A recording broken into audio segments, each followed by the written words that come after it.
Raghunandan Rao,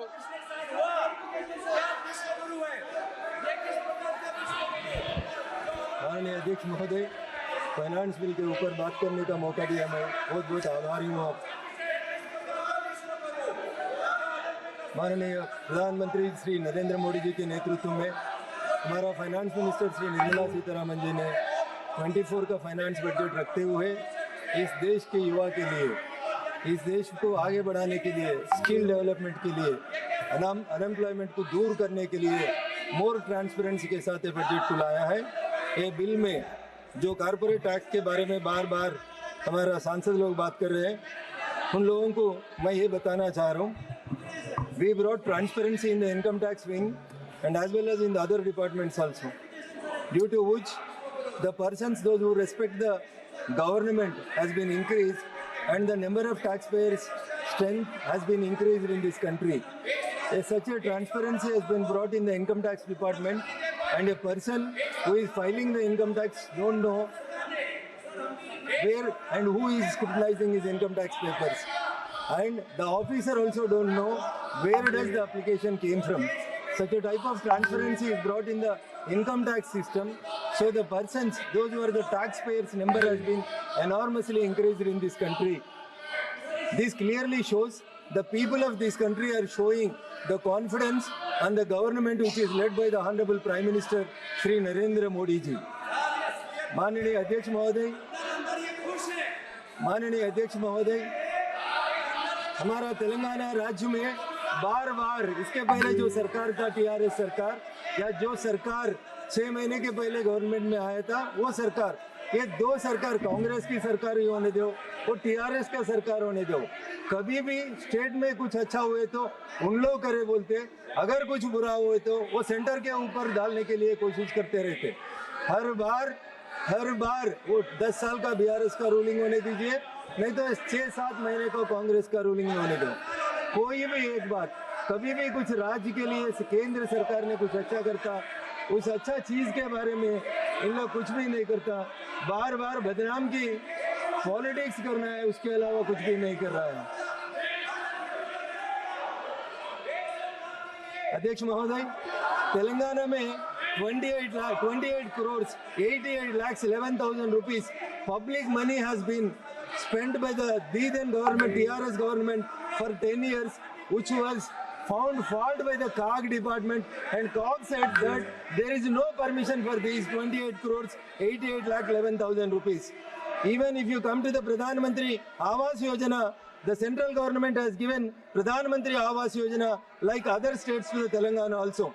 Under the scheme of Pradhan Mantri Awas Yojana, the central government is giving the money, and the KCR says he is giving in the name of 2 BHK, but unfortunately they never say that the central government has given the money under Pradhan Mantri Awas Yojana.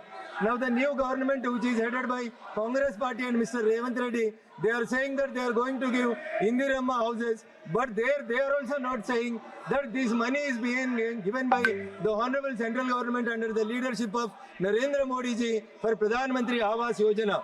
At least he says that we want to correlate the money of the Pradhan Mantri Awas Yojana with Indiramma houses. Like this, there are so many schemes which were given by the central government and the money is being dispersed. Earlier it was under the UPA rule, there was only 32% of the devolution of funds was there. But now it has been increased to 42%, but no one is saying that the states are getting 42% of the devolution of the funds. उसमें भी पैसा कम करके बताने के लिए कोशिश करता। माननीय अध्यक्ष महोदय, हम लोग नया जीत के हैं, पहली बार सांसद बन के हैं, इतना सीनियर लोग बन के 5 बार 6 बार जीत के आके ये क्या तरीका मेरे तो समझने में नहीं आ रहा। अगर लैला को देखना है तो मजनू का आंखों से देखो, ये बजट को देखना है तो निर्मला सीतारमण जी का आंखों से देखो, गरीब का आंखों से देखो। Poorest of this poor in country is being served by this government. You people are shouting about only A1 and A2. क्यों बोले तो आपको A1 का दावत याद आता, A2 का दावत याद आता, कभी भी दावत का। माननीय अध्यक्ष महोदय, एक शब्द भी, ये क्या अध्यक्ष महोदय, 2 मिनट बोलने का मौका दिया अध्यक्ष महोदय।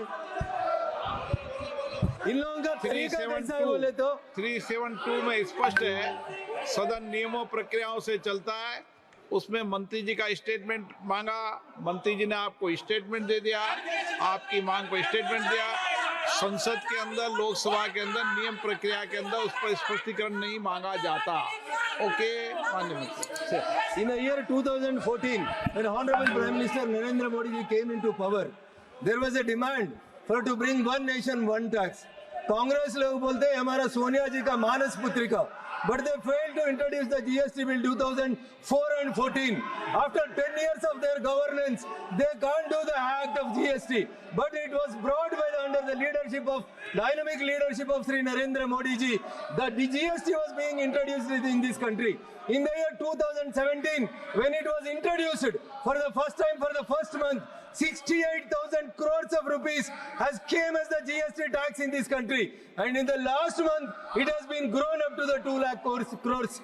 Your Honor, may kindly see this is all happening just because of the transparency and the government which is doing all this for the poorest of the poor. But the opposition leaders, they want to always blame the government by saying one or the other thing. माननीय अध्यक्ष महोदय, मैं एक ही शब्द बोल के बोलना चाहते पप्पू यादव जी। अध्यक्ष महोदय, मैं एक ही बात बोल के मैं कंक्लूड करना चाहता हूँ। अगर 2024 का बजट को अगर सही तरीका से देखना है तो वो देखना है तो तेलुगु में कहावत है, अगर लैला को देखना है तो मजनू का आंखों से देखना है। ये लोग ये बजट को देखना है तो पूरा ऑफ द कंट्री के साथ उसका आंखों से देखना, मगर उन लोग जो नाम लेता ये उन लोगों के दावतों में कहा के उसका आंखों से देखे थे बजट उन लोगों को समझने आता। मैं पहली बार जीत के आया, मेरे को ये बजट का फाइनेंस बिल के ऊपर बात करने का मौका दिया, मगर उन लोगों को घंटों का शब्द करने का आवाज और अवसर दिए तो भी उन लोगों को कई शब्द, एक शब्द भी उन लोग अच्छा भी बोलने के लिए बजट के मना किया। मगर मैं पहली बार आया तेलंगाना से, जहां टीआरएस और बीआरएस और कांग्रेस पार्टी ने पैसा केंद्रीय सरकार से लेता और बदनाम हमारे को करता।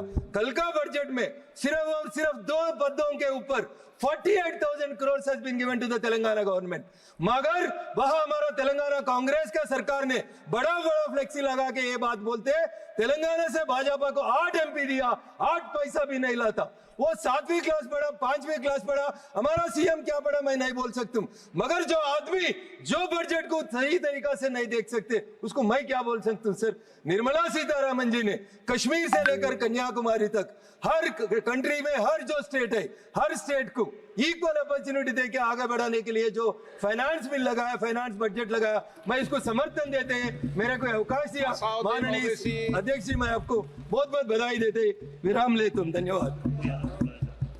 पप्पू यादव जी, वो असाउद्दीन आप बैठ जाओ। असाउद्दीन ओवैसी।